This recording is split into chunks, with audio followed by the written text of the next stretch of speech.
पहचान का बड़ा आसान तरीका है कि जो बांग्लादेशी या रोहिंग्या मुस्लिम बर्मा से आए हैं तो वो बेसिकली बातचीत में उनके बंगला का असर रहता है, बंगला भाषा का। एक ये पहचान है। दूसरी, 99% वो आकर पहले ही कूड़ा या कबाड़ बीनने का काम करते हैं। नंबर 3, ज़्यादातर झुग्गी झोपड़ी में रहते हैं सरकारी ज़मीनों पर या फिर प्राइवेट ज़मीनों को बीघे के रूप में किराए पर ले के 10-10, 15-15 झोपड़ी बना के रहते हैं। अगला बिंदु है, ज़्यादातर या तो कटिया लगाते हैं बिजली की और या फिर मिल करके 10-12 लोग एक बोरिंग करा लेते हैं 20-25 हज़ार रुपये में पानी पीने के लिए। भारत की संसद ने नया कानून बना दिया, इमिग्रेशन एंड फॉरेनर्स एक्ट 2025, और उसमें ये कानून बना दिया गया कि अगर कोई भी विदेशी, बांग्लादेशी हो चाहे किसी बर्मा का हो, कहीं का भी हो, वो अगर पकड़ा जाता है कि जो बात मालूम हो जाता है कि ये गलत ढंग से घुस आया है, बिना पासपोर्ट के घुस आया है, तो पुलिस उसे पकड़कर वो जो डीसीपी यानी एसपी स्तर के अधिकारी हैं वो उसको लीव इंडिया नोटिस देंगे, भारत छोड़कर चले जाओ, और उनको बॉर्डर तक छुड़वा देंगे। उस देश में प्रवेश करने के, जैसे बांग्लादेश से खुला बॉर्डर है तो उस देश के बॉर्डर पर जाके छोड़ आएंगे, और अगर नहीं मानता वो आदमी फिर भी घुसता है तो 7 साल तक की जेल का प्राविधान कर दिया गया। नमस्कार, आप देख रहे हैं 24 अड्डा न्यूज़। इस वक्त हमारे साथ बातचीत में मौजूद है पूर्व रिटायर्ड डीजी सूर्य कुमार जी, और भाजपा में वर्तमान में भाजपा के सुशासन संयोजक हैं। सूर्य कुमार जी, बहुत बहुत स्वागत है आपका। Thank you very much. ये जो हमारे देश में सर बांग्लादेशी घुसपैठियाँ हैं सर, आप तो इन पर काम भी अच्छा कर रहे हैं सर, इन पर कैसे अंकुश लगेगा अगर ये लागू हो जाता है? देखिए, वक्फ बिल तो ये इस बात पर आधारित है कि कोई भी मुस्लिम व्यक्ति जो 5 साल से इस्लाम में है, वो अगर चाहे कि उसके कोई वारिस नहीं है या उसकी दान की भावना है धर्म के प्रति, तो अपनी कोई भी संपत्ति को वक्फ को दान कर सकता है। ये तो हुआ वक्फ का कानून। अब बची बांग्लादेश वाली बात। तो बांग्लादेश से चूँकि वहाँ काफ़ी गरीबी है और पिछड़ापन है, लोगों के बहुत से एरिया है जहाँ पानी भरा रहता है, मीलों मील तक पानी भरा रहता है। आपने सुना होगा ब्रह्मपुत्र और गंगा, ये नदियों की जो छोटी छोटी तमाम नदियां हैं, उनका जल भराव की वजह से बाढ़ आती है। तो वो लोग वहाँ से मेघालय, आसाम, बंगाल, पश्चिम बंगाल, त्रिपुरा, इनके रास्ते से चोरी चोरी भारत में घुस आते हैं। अच्छा, भारत की सरकार भी क्या करे कि अगर तुम थोड़े मोड़े होते तो शायद कोई इतना ध्यान न जाता। अब धीरे धीरे जो आप गूगल करके देखिएगा कि जो अनौपचारिक गणना हुई है इनकी, क्योंकि ये तो चोरी चोरी आए हैं तो सरकारी गणना तो है नहीं, तो ये लगभग 7-8 करोड़ लोग पूरे देश में फैल गए।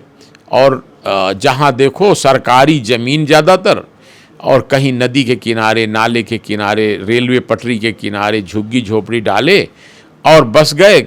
लोगों ने समझा कोई गांव का गरीब आदमी होगा जो बस गया है, तो किसी ने ज़्यादा आपत्ति भी नहीं की। अब उसका परिणाम क्या हुआ कि उनको लगा कि इंडिया में फ्री राशन मिल रहा है, मिला ना, 80 करोड़ लोगों को सरकार समर्थन दे रही है, और आयुष्मान कार्ड बन रहे हैं, बिना आयुष्मान कार्ड के भी फ्री दवाएं सरकारी अस्पतालों में मिल जा रही हैं। तो बड़ा भारी आकर्षण है बांग्लादेश के गरीब लोगों के लिए कि चलो किसी तरह घुस चलो बस।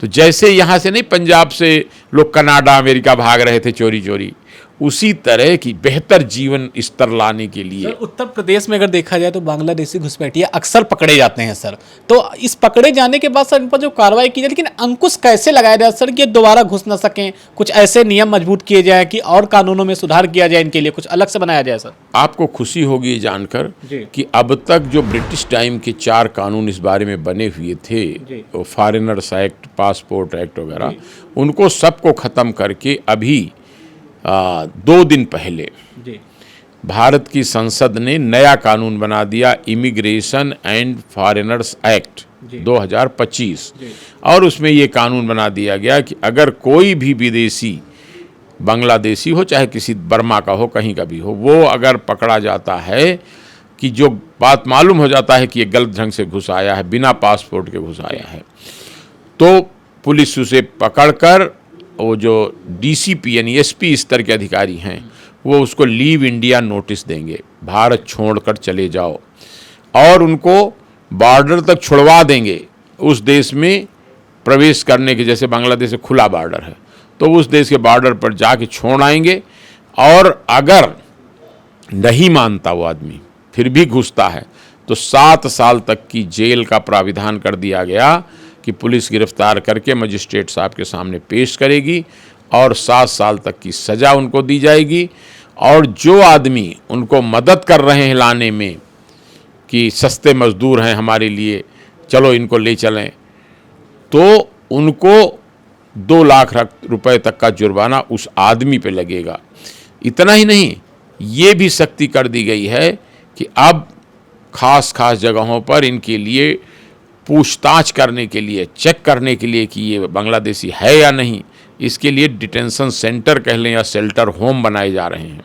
ऑर्डर हो गया है भारत सरकार से। सर, जो बांग्लादेशी हैं अगर स्वेच्छा से जाना चाहें तो इनको सर पकड़ा कैसे जाता है? भाई वो तो कुछ भी कर रहे होते हैं, तो कैसे कानून इनको, पुलिस कैसे पकड़ पाती है सर? वैसे ये अनुभव की बात है जी। आजकल मैं उत्तर प्रदेश में ये काम कर रहा हूँ, इसका प्रभारी हूँ, और इसमें पहचान का बड़ा आसान तरीका है कि जो बांग्लादेशी या रोहिंग्या मुस्लिम बर्मा से आए हैं, तो वो बेसिकली बातचीत में उनके बंगला का असर रहता है, बंगला भाषा का। एक ये पहचान है। दूसरी, 99% वो आकर पहले ही कूड़ा या कबाड़ बिनने का काम करते हैं। नंबर 3, ज़्यादातर झुग्गी झोपड़ी में रहते हैं, सरकारी ज़मीनों पर या फिर प्राइवेट ज़मीनों को बीघे के रूप में किराए पर लेके 10-10, 15-15 झोपड़ी बना के रहते हैं। अगला बिंदु है, ज़्यादातर या तो कटिया लगाते हैं बिजली की, और या फिर मिल करके 10-12 लोग एक बोरिंग करा लेते हैं 20-25 हज़ार रुपये में पानी पीने के लिए।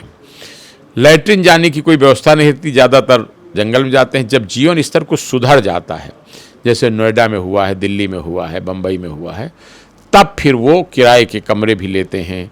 उनकी औरतें ज़्यादातर बच्चों को गोद में लेके चौराहों में खड़े होकर के भीख मांगती हैं, और किसी से ज़्यादा बात न करना पड़े इसके लिए प्रायः कूड़ा बीनने का काम करते हैं, किसी से बोलेंगे नहीं। और करते ये हैं, प्लास्टिक को अलग, लोहे को अलग, कांच को अलग इकट्ठा करके उसको बेचते हैं।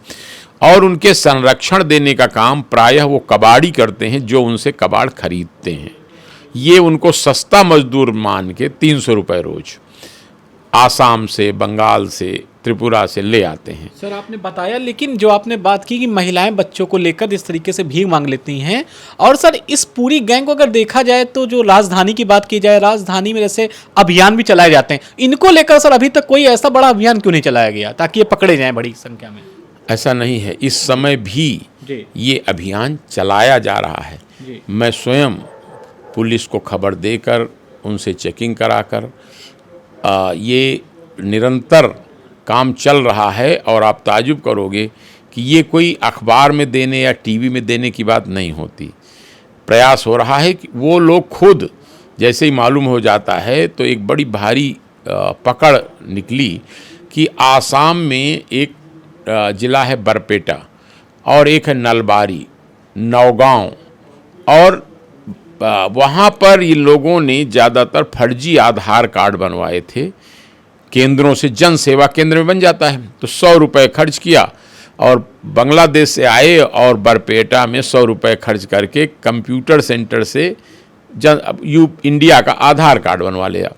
अब उसको लेके फिर वो कह देते हैं कि अब तो हम पूरे इंडिया के जाने के लिए अधिकृत हो गए, क्योंकि भारत का कानून कहता है कि आप कहीं भी इंडिया में जा सकते हैं। और वहाँ विरोध शुरू हो गया, क्योंकि बहुत भारी संख्या में ये लोग आ गए थे। तो वहाँ से निकलकर बम्बई, दिल्ली, हैदराबाद, बंगलौर, लखनऊ, कानपुर, नोएडा, गाजियाबाद, बनारस, प्रयागराज, सब जगह बड़े बड़े शहरों में बाहरी हिस्सों में बस गए। और संख्या इतनी ज़्यादा है कि जो सबसे कम गणना करके बताया है लोगों ने, वो भी ये कहते हैं कि कम से कम 2 करोड़ तो हैं। सर अभी लखनऊ के कुछ ऐसे चौराहे हैं जिन चौराहों पर भी अक्सर लोगों को देखा जाता है सर, लेकिन उनसे पहचान की बात की जाए वैसे पहचानने में सर काफ़ी ज़्यादा दिक्कत हो जाती है। भाई कोई पहचान नहीं पाता कौन कहाँ से आया है कैसे आया है। वो मैं बता देता हूँ। इनके पहचानने का बड़ा एक आसान तरीका है। जैसे ही उनसे पूछिए कि आप कहाँ के हैं, तो दौड़ के तुरंत वो अपना आधार कार्ड दिखाते हैं। सोचते हैं कि सारे लोग इतने जानकार नहीं हैं। वो आधार कार्ड ज़्यादातर बरपेटा या नलबारी आसाम का बना रहता है। उनसे जैसे ही वो दिखावें, उनसे कहिए कि नहीं, आसाम सरकार ने स्थानीय ज़रूरत के अनुसार एनआरसी करा दिया है। एनआरसी का मतलब नेशनल रजिस्टर ऑफ सिटीजन्स, यानी कि हर आसामी व्यक्ति को, एक परिवार को एक कार्ड दिया गया है कि इनके परिवार में इतने व्यक्ति हैं।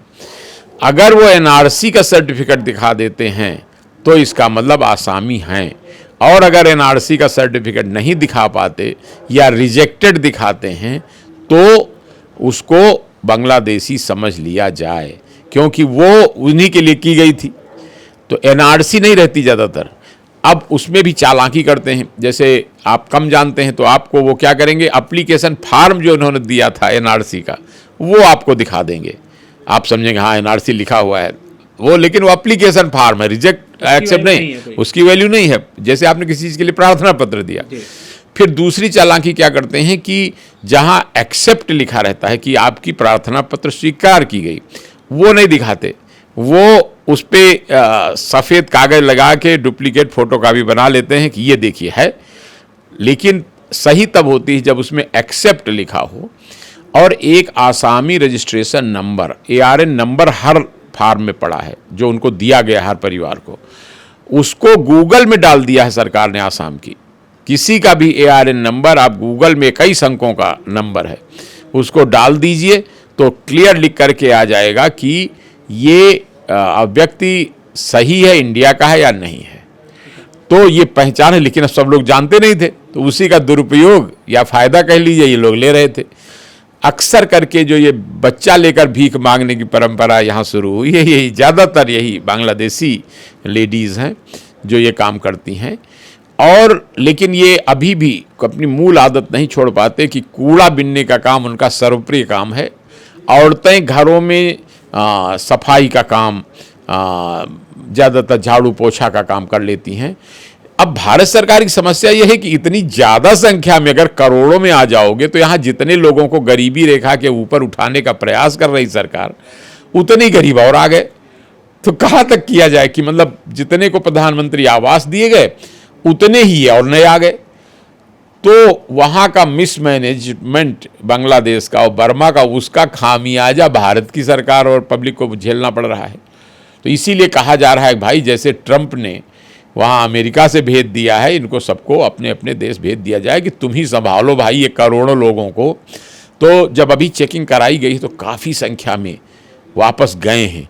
अब ये इंश्योर करना पड़ेगा कि वो सही में बांग्लादेश चले जाए, नहीं तो क्या करते हैं, यहाँ चेकिंग हुई तो भाग के वो यहाँ से कानपुर चले गए। अच्छा, कुछ ज़्यादा लागत नहीं, वहाँ कोई खरपतवार इकट्ठा किया और वहाँ झोपड़ी बना लिए और फिर वहाँ रहने लगे। और उन्हीं लोगों में इनकी एक और आदत है कि जो प्रशासन, पुलिस या नेता लोग हैं, समाज के अग्रगण्य हैं, उनके यहाँ जाके झाड़ू पोछा करने लगना, उनके यहाँ सफाई करने लगना, ताकि उनकी सहानुभूति मिल जाए और वो वहाँ रहने में मदद करने लगें। सर हाल ही में आपने बात की, एक विधायक हैं कानपुर के इरफान सोलंकी, जिनका एक आधार कार्ड का मामला ऐसे ही आया था सर। तो जो आज के समय में हमारे यहाँ विधानसभा क्षेत्रों में विधायक हैं, तो अभी इस मामले में और जागरूकता आपके हिसाब से होनी चाहिए कि नहीं होनी चाहिए सर? सबसे बड़े मददगार इनके वही होते हैं। ये उनके पास जाते हैं, विशेष रूप से अपनी बिरादरी के लोगों को ढूंढते हैं कि कोई मुस्लिम बिरादरी का मिल जाए, शायद वो ज़्यादा मदद करेगा। फिर उसके पास जाकर ये लोग कहते हैं कि भाईजान हमारा आधार कार्ड तो हम ले आए हैं आसाम से, हमारा वोटर कार्ड या आयुष्मान कार्ड बनवा दीजिए तो हम आपको वोट देंगे। तो देखिए कितनी चालाकी से पहले फर्जी आधार कार्ड बना, फिर दूसरे हिस्से में जाके यहाँ पे एड्रेस चेंज करा के लखनऊ के बन गए, फिर यहाँ पे वोटर कार्ड बनवा लिए। 500 रुपये घूस देते हैं आज की डेट में।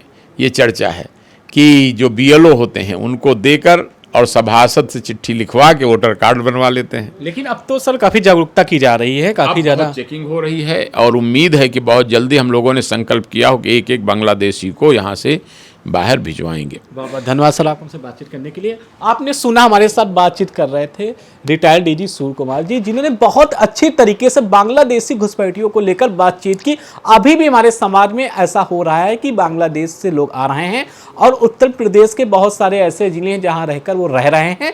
लेकिन आप सभी को कोई भी ऐसी दिक्कत, अगर कोई भी ऐसा व्यक्ति मिलता है तो नज़दीकी प्रशासन को बताएं। देखते रहे 24 अड्डा news. Video journalist Manish Shah, सुबह मस्ती, लखनऊ से।